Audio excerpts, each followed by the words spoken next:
And I want you to let me know if we need to just give up on these guys. These are guys that have wound up outside of the top 15.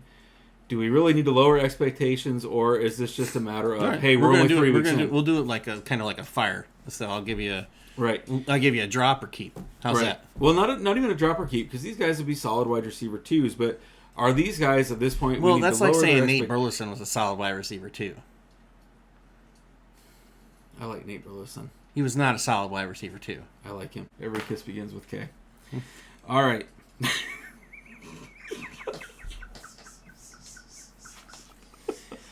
I don't think we can get this back. I don't think we can get this back. 108 mark. Okay. All right. So going to these are the wide receivers that were either drafted high or people had high hopes on, that have so far wound up outside of the top 15. So what I want to know from you is, and again, rapid fire, is it real or not real? In other words, are these guys really not going to be as productive as we thought, or is this just a product of us only being in week 3? Okay. Right? Because we know injuries, bad games, these things can happen, right? Number 1. So instead of doing real, not real, let's do belong or doesn't belong. Top 15, right? Michael Thomas. Ooh. Yeah. Keep. Yeah. What Belong? Belong. So he belongs in the top 15?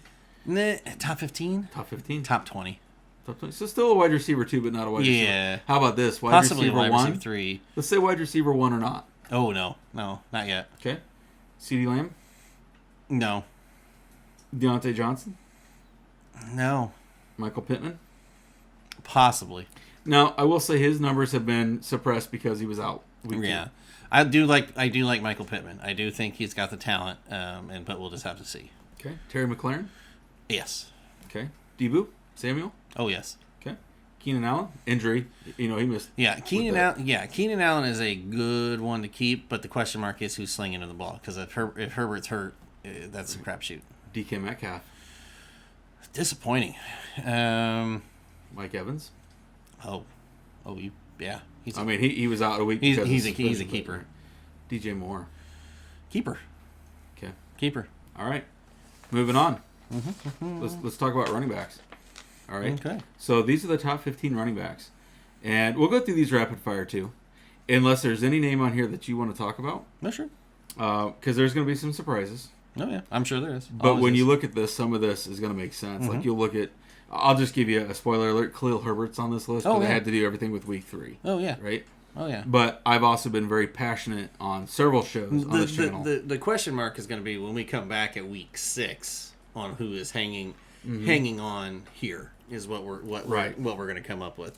That's really going to be the telltale. So right now, week 3, they could be in the top 15, but they could have had one heck of a game that put in there. Well, and I'm very passionate about Khalil Herbert. We talked about that on our first Fireside Chat. Right, and I've talked about it on the one I did with Joe. I am very passionate. I think Khalil Herbert is the real deal. He is. He's the future. He's the future. And what I said was, it's Montgomery's year unless he gets hurt. Right, and he's hurt.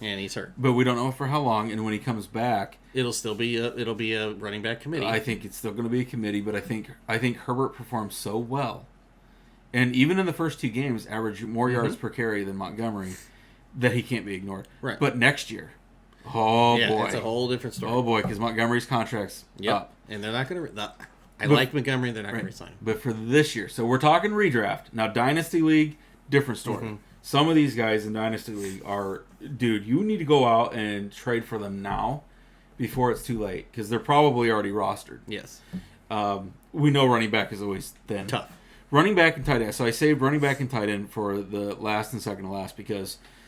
They are the positions with the biggest premium because there's so few good ones. Yes. Right? It's not that your running backs aren't good. But it's just a lot of them are committees. Right. So they're not getting as many touches as a single back that's out there for every play. Right. So number 1, Saquon Barkley so far this year is number 1. Right? Yeah, I wouldn't see why he wouldn't be, because, he's never been his talent. It's always been injury related, and he's healthy.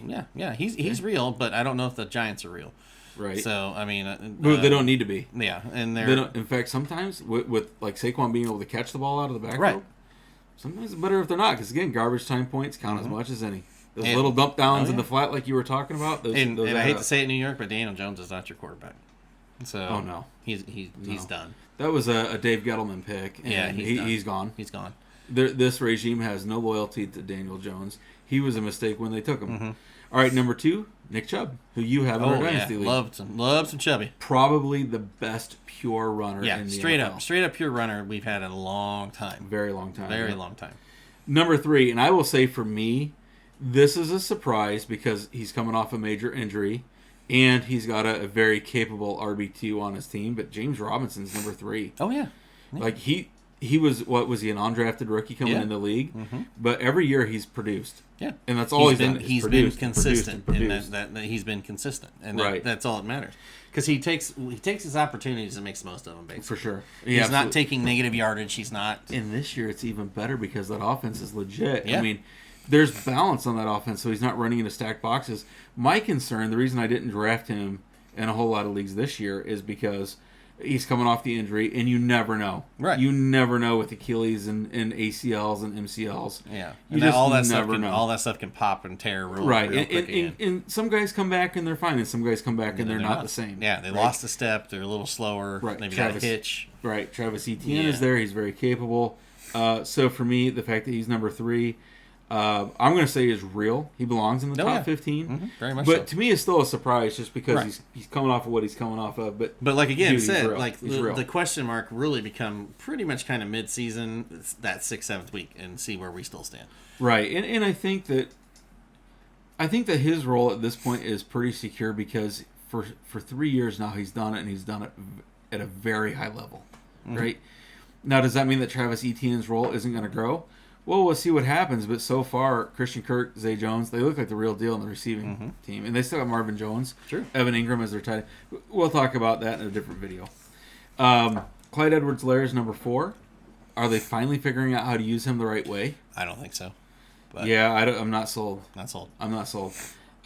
Very talented, but I think he's an RB2, but he's definitely not an RB1. I think he could be though, but they just aren't. Yeah, they aren't utilizing him. I mean, this year they have, but don't forget. I wonder how much.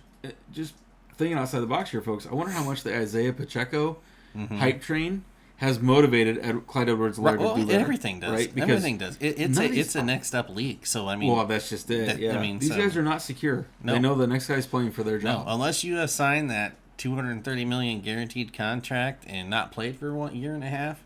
I mean, your position's up for grabs. Right. Next one up, number 5 so far is DeAndre Swift. I know he's battling ankle and shoulder injuries. Might sit out for the next 2 weeks, but he's playing pretty well. Real. He's a good runner, but here's the thing again, running backs get beat up.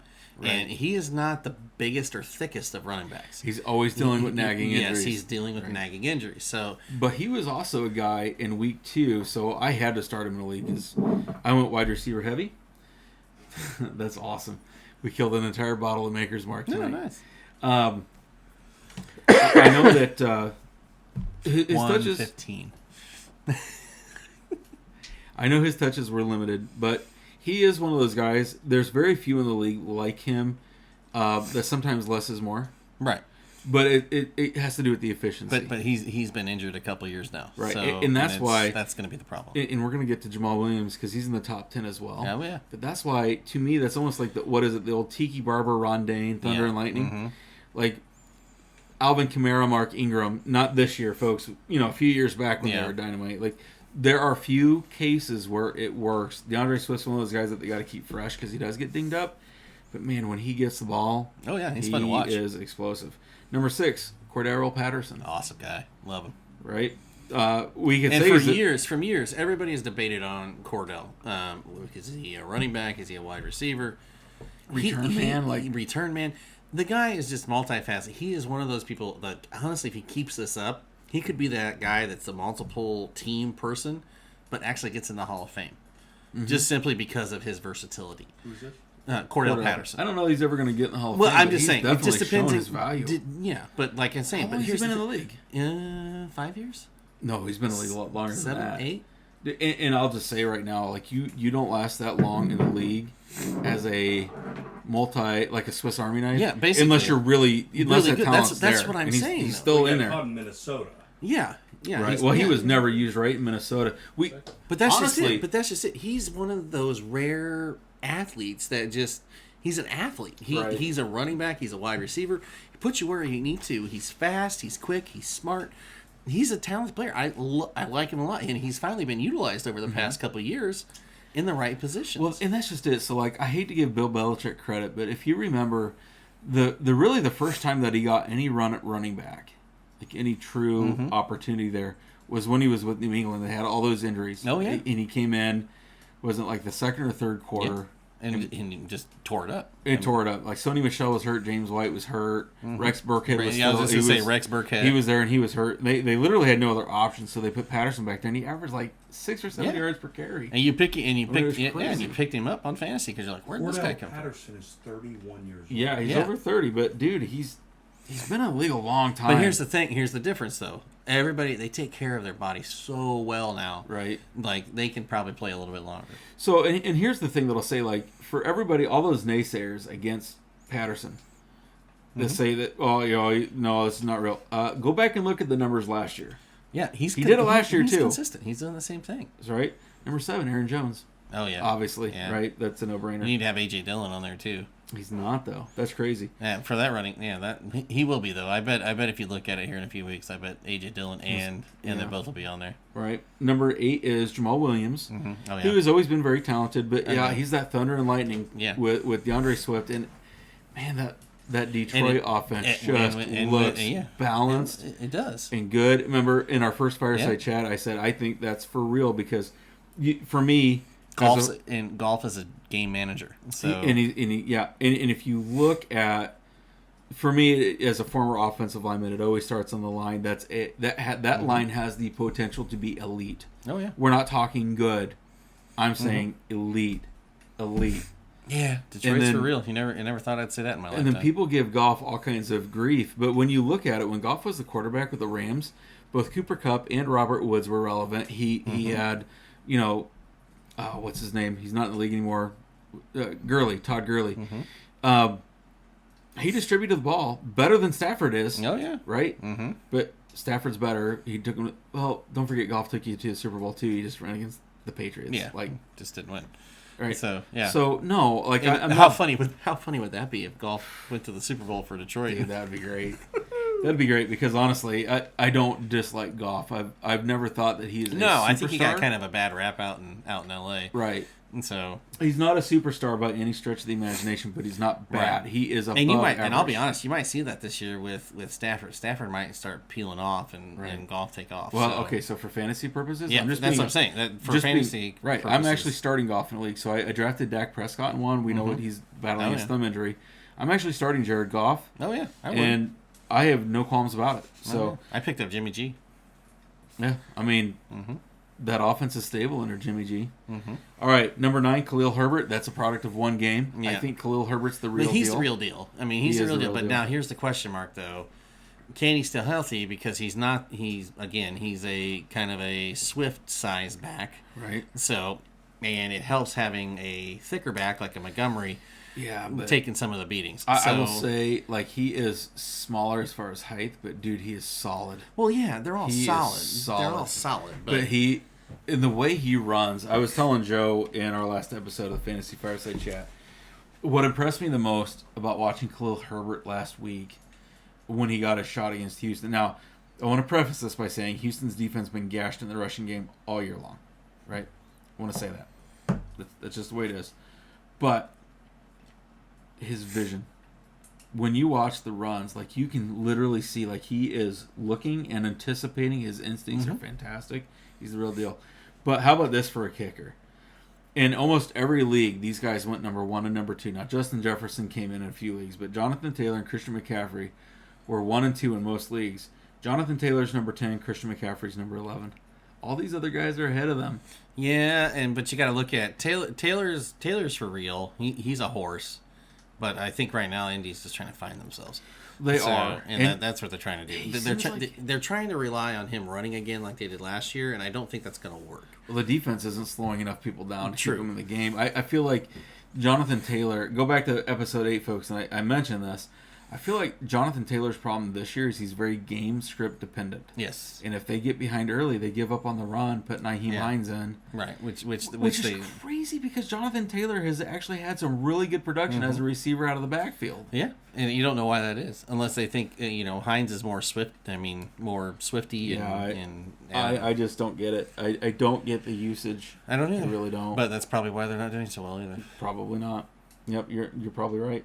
All right, so number 12, Antonio Gibson. I'm going to say not real. Not real. Not real, because when Brian Robinson comes back... Yeah, he's going to be kind of getting less carries. I avoided Gibson in almost every draft. I only drafted him in one league. He's so tempting. He is. He's so tempting to draft. He's very tempting. I did draft him in one league, but that was after Brian Robinson got shot. Mm-hmm. And only because I was drafting like 17th out of 18 teams. Mm-hmm. What are you going to do in that case? Right? Had a little fandom. At this point, you're just hoping to find somebody that's breathing. Had a little fandom down there. Right. Derrick Henry, number 14. Kareem Hunt, number 15. Derrick Henry is a very disappointment this year, and I don't know even where to start. That whole Tennessee offense. I don't know what happened there. I don't know what was in the water down there. Yeah. I don't know what's going on down there in Nashville, unless they got stuck in Jason Aldean's restaurant or something. I don't know. Who knows? But, I mean... putting on their boot scoot and boogie and whatever they're, honky tonking down there. But yeah, that's super disappointing. Like, you think they would be feeding him the ball, running. I mean, that offense is messed up. I don't even know. Yeah, I didn't even know how to start with that. It's just so I'm gonna ugly. It's just ugly. Way down yonder on the Chattahoochee. All right, so here's some guys that were running backs that were drafted high that have not. They're not in the top 15, so they're not performing as RB1s. These guys were drafted. Most of these guys were drafted as RB1s or very top-end RB2s. So I want to let you... So this time, instead of saying, like, real or not real, I want you to tell me concerned or not concerned. Oh, okay. Okay? So if you're concerned, that means you think that, nope, maybe they're not as good as we were hoping. Or not concerned, hey, we're week 3, right? All right, Joe Mixon, concerned or not concerned? Not concerned. Week 3. The Bengals will get it around. They'll figure it out. Yeah, they will. Javonte Williams. No. That Denver offense looks terrible. It's horrible. Like that's the whole thing. Unless Russell Wilson can actually be a leader, because he's not. Russell Wilson, I know you're watching this. He said it, not me. Yeah. He doesn't like Sierra. Yeah. Woo. Najee Harris. Not concerned. Simply because right now it's also quarterback dependent, and as much as I love the biscuit, Kenny Pickett time. Yeah, it's going to be Kenny Pickett time, and then once he gets in there slinging that ball around, Najee Harris is going to be back to normal Najee Harris. I'm with you. All right, Leonard Fournette. Real. I mean, or not concerned. Okay. Once Tampa gets back their O-line and everybody else, he's gonna be a goal line touchdown guy. I mean, it's what's gonna happen. Dalvin Cook. Not concerned. Okay. They just they have to utilize him better. I don't think they're utilizing him. They're trying to have Kirk Cousins slinging around, and Kirk Cousins is not a slinger. I will say the one thing that concerns me about Dalvin Cook, as a former Dalvin Cook owner several years in a row, is injuries. Well, and now he's got to separate his shoulders. He's going to be playing in a sling. So I avoided him this year literally because of the injury bug. Yeah. Because he has buried my teams in the past. To me, and again, Saquon's doing great. Christian McCaffrey's doing great. But here's the thing: they all can bury you. All three of those names you said, all those names you just said. But these are guys that have buried me multiple times. Well, multiple times. Look who had Saquon for the first 2 years. And then you traded him away, and now he's number one. Yeah. So, I think I traded him to Hurricane Dicka. And what happened to Hurricane Dicka last week? I think you lost by, 60 points? Ooh. Oh, God. It's got to hurt. Painful. You see this fire? It's kind of hot. Ooh. James Conner? Not concerned. Zeke Elliott? Concerned. Yeah, Tony Pollard's better. Pollard. He's just more explosive at this point. Yeah, it's going to be interesting to see how Dallas team fills out this year, because if they keep going well, you could see Zeke and Dak having their papers handed to them. Right. Kamara? That's a little concerning. I am too, actually. I feel like I don't think the offense is Winston's. It's just a bad offense. I just feel like when they lost Sean Payton, they lost their direction. They lost a lot. So I'm concerned too. Yeah. Between injuries, wear and tear over the last few years, usage in the running and the passing game, an offense that I feel like still searching for their identity. Mm-hmm. Yeah, I'm concerned. But I also purposely didn't draft Kamara this year. Mm-hmm. My concern is more with the looming potential suspension, not knowing. But nothing that we've seen so far with his own nagging injuries, with the offense. Nothing has made me feel any better. A lot of these conversations today, they've concerned with injuries. Right. Which are a major part of fantasy football that you have to pay attention right, to. and running backs especially. So, hey, folks, having said that, Dave, go out and watch Fantasy Fireside Chat, Episode 2. Joe and I go through and we talk about how in 2021, 7 of the top 10 wide receivers, we're only talking flex, we're not talking quarterback, we're wide receivers. Week 1 was crazy this year. Week 1, 7 were wide receivers. Week 2, 7 wide receivers made the top 10. Week 3, only 5. But here's the problem. Week 1 this year, only 3 running backs. Week 2, only 2. And week 4, only 4 running backs made the top 10 in flex available positions. So if you're looking for safety, right, consistency and safety, avoid the running back. Yeah. So I'm not trying to say it's go. It's where it's trended for years. I mean, right. We talked about this in our first episode. They get banged up and they just get hurt. It is what it is. And shout out to Adam. Adam, shout out. He was actually the first one in any of the leagues that I've been in that went with the true 0 RB strategy, which is like no running backs for the first 6 rounds, first 5 or 6 rounds. He was the first one to do that, and it's taken me time to come along.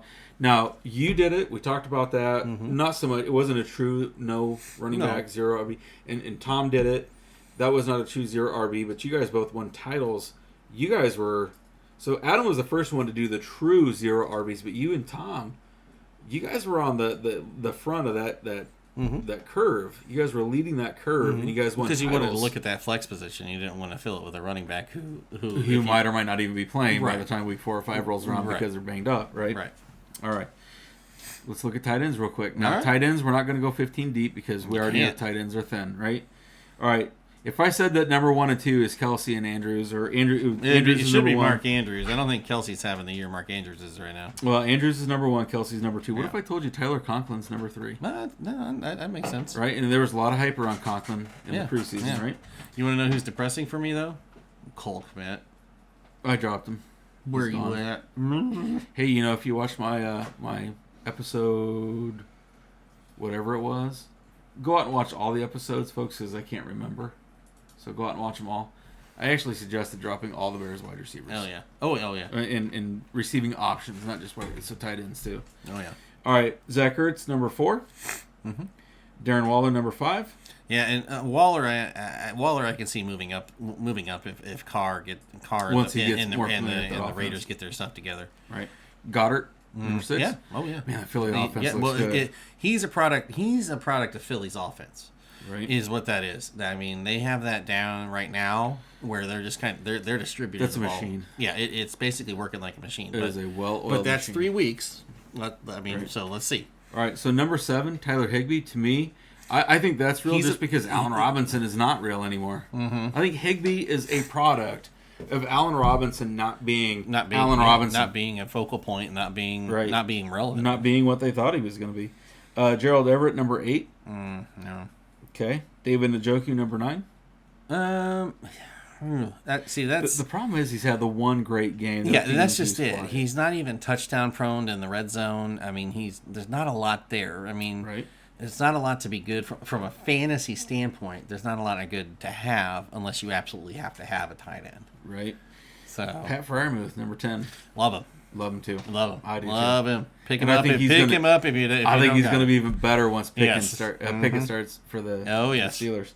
All right, so here's some guys we didn't call it names. These guys were drafted high, or we had high expectations for. Kyle Pitts. Yep. Just not a product. Drake London is taking all. He's the number 1 target. Yeah, he's the number 1 target. Right. T.J. Hawkinson. Just one ball. One ball. A lot of weapons. Yeah. Right. Dawson Knox. Yeah, no, not much there. Robert Tonyan. Surprising with the issues. I really had high hopes for him. Well, it's very surprising right now that Rodgers wasn't trying to focus on him, but he was hurt. He was out week 1.